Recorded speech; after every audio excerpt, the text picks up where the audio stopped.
Hi hello guys, this is Akhil. Welcome back to our channel. So ఇవాళ మనం late చేయకుండా topic లోకి వెళ్దాం. మీరు ఆల్రెడీ తమ్నెల్ చూడగానే విషయం అర్థమై ఉంటది. ఈవినింగ్ 4 అయిందంటే ఆకలి ఆకలి ఆకలి, ఏదో ఒకటి తినాలి, ఏదో ఒకటి చేయాలి, లేకపోతే అమ్మో ఇంకా అసలు చాలా ఇబ్బంది అయిపోతుంది. ఈవెన్ స్టూడెంట్స్ కైనా, లేదంటే జాబ్ లో చేసే ఎంప్లాయీస్ కైనా, లేదంటే ఈవెన్ బిజినెస్ మోడ్ లో ఉన్న వాళ్ళ చాలా మంది కూడా ఈవినింగ్ 4 అయిందంటే కథం ఏదో ఒకటి స్నాక్స్, ఏదో ఒకటి స్నాక్స్. సో ఇలా చెప్పేసి చాలా మంది వరకు అయితే ఏం చేస్తున్నారంటే ఇంకా ఏ దారి తెలియక బయటకు వెళ్ళి సమోసా, మిర్చి, పునుగులు, లేదంటే చిప్స్, లేదంటే ఇంకొకటి సంథింగ్ సంథింగ్ సంథింగ్. సో ఈ ఫుడ్ అంతా తినడం వల్ల ఎంత ఇబ్బంది అవుతుందంటే లిటరలీ మీరు అక్కడ పెట్టేది 15 రూపీస్ 20 30 నాకు తెలియదు, కానీ ఆ ఫుడ్ తిన్న తర్వాత మీరైతే ఆల్మోస్ట్ హాస్పిటల్లో 3,000 to 5,000 అయితే మీరు పే చేస్తున్నారు. సో ఈ ఫుడ్ తిన్న తర్వాత మీరైతే ఆల్మోస్ట్ హాస్పిటల్లో 3,000 to 5,000 అయితే పే చేస్తున్నారు. సో ఈ విషయం మీకు తెలుసా?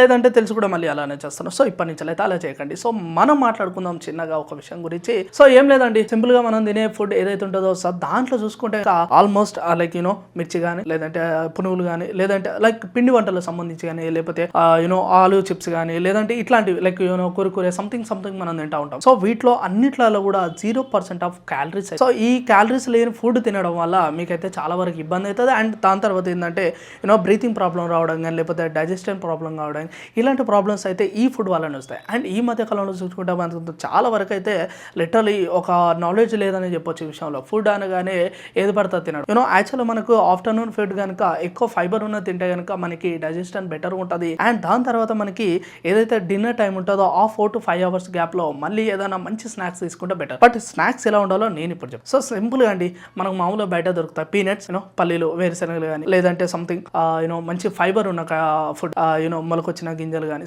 ఈ మధ్య కాలంలో చూసుకుంటే కనుక లంచ్ బాక్స్ లో అది కూడా సపరేట్ పెట్టుకోవాలి. ఏం లేదు, సింపుల్ 4 కాగానే మంచిగా వేరుశనగలు కానీ, లేకపోతే క్యారెట్ కానీ, లేకపోతే కుకుంబర్ కానీ. సో ఇలాంటి మంచి ఫైబర్ కంటెంట్ ఉన్న ఫుడ్ తీసుకుంటే మాత్రం లిటరలీ మీ హెల్త్ అయితే చాలా బెటర్ ఉంటుంది. అండ్ ఇలాంటి హెల్త్ ఇష్యూస్ అయితే అస్సలు రావు. అండ్ చాలా మంది ఈ మధ్య కాలంలో చూసుకుంటే కనుక అటు ఇటు జర కొద్దిగా పర్లేదు అని చెప్పుకోవచ్చు. ఎందుకంటే సోషల్ మీడియాలో చాలా మంది వరకు హెల్త్ అండ్ ఫిట్నెస్ కంపెనీకి సంబంధించి కానీ, హెల్త్ అండ్ ఫిట్నెస్ నాలెడ్జ్ పెంచుకున్నప్పుడు చాలా మంది వరకు అయితే ఇంకా బెటర్ గా వెళ్తున్నారు. బట్ ఈ స్నాక్స్ విషయంలో మాత్రం మీరు జాగ్రత్తగా ఉండాలి. అండ్ మోర్ ఓవర్ ఎక్కువ ఫుడ్ తీసుకునే టైంలో కానీ, మామూలుగా ఫ్రూట్స్ లో కానీ, లేకపోతే వెజెస్ లో కానీ, లేకపోతే ఇంకేదన్నా కానీ, మామూలుగా ఇందులో ఎలాంటివి ఉన్నాయి, లైక్ ఫైబర్ అంటే ఏంటి, క్యాలరీస్ అంటే ఏంటి, లేకపోతే మనం తీసుకునే ఫుడ్ లో అసలు ఎంతవరకు ప్రోటీన్ ఉంది, విటమిన్స్ ఉన్నాయి. సో ఇలాంటివి కూడా తెలుసుకుంటే ఐ థింక్ మన ఫ్యూచర్ కి మంచి హెల్త్ కానీ, లేకపోతే మన ఫ్యూచర్ కి మంచిగా మనం బెటర్ ఉండొచ్చు అని చెప్పేసి అయితే అనుకుంటారు. అండ్ మోర్ ఓవర్ థింగ్, మనం ఈవినింగ్ టైంలో ఏదైతే స్నాక్స్ తింటుకోమో ఈ స్నాక్స్ లో కనుక మనకి ఫైబర్ కంటెంట్ ఉన్న ఫుడ్ కానీ, లేదంటే ఫ్రూట్స్ కానీ, లేదంటే ఇంకా ఏదైనా సీడ్స్ కానీ, ఇలాంటివి తినడం వల్ల మనకి బాడీకి మంచి హెల్తే కాకుండా మన స్కిన్ లో కానీ ఏ మాత్రం లేట్ చేయకుండా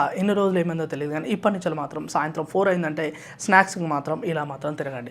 ఎందుకంటే ఇలా తినడం వల్ల మీరు చాలా చాలా హెల్త్ ఇష్యూస్ ఫేస్ చేయాల్సి వస్తుంది. అండ్ ఇప్పుడున్న రోజుల్లో మామూలుగా జనరల్గా మనకి ఎక్కడ చూసినా కూడా ఈ కల్తీ అనేది చాలా ఎక్కువ. బయట ఫుడ్ ని చాలా వరకు అవాయిడ్ చేసి మన హోమ్ ఫుడ్ ఏదైతే ఉంటుందో అది బెటర్ గా ముందుకు తీయాలి. సో బయట ఫుడ్ ని అయితే అవాయిడ్ చేసి మన హోమ్ ఫుడ్ ఏదైతే ఉంటుందో దాన్ని బెటర్ గా మీరు ముందుకు తీసుకెళ్లే అవకాశం చేయండి. అండ్ పేరెంట్స్ ఎవరైతే ఉంటారో సో పిల్లలకు కూడా ఇదే ఫాలో అవ్వడానికి అయితే మీరు ట్రై చేయండి. So this is the good thing. And more over ఇలాంటి టాపిక్స్ తెలుసు. సో మీకు ఇందులో కనుక ఏదైనా కీ పాయింట్స్ నచ్చితే కనుక వెంటనే కామెంట్ చేయండి. అండ్ మరొక హెల్త్ టాపిక్ తో మరొక మంచి వీడియోతో మళ్ళీ కలుద్దాం. అప్పటి వరకు చూస్తున్నాను మన ఛానల్. Keep rocking. బై.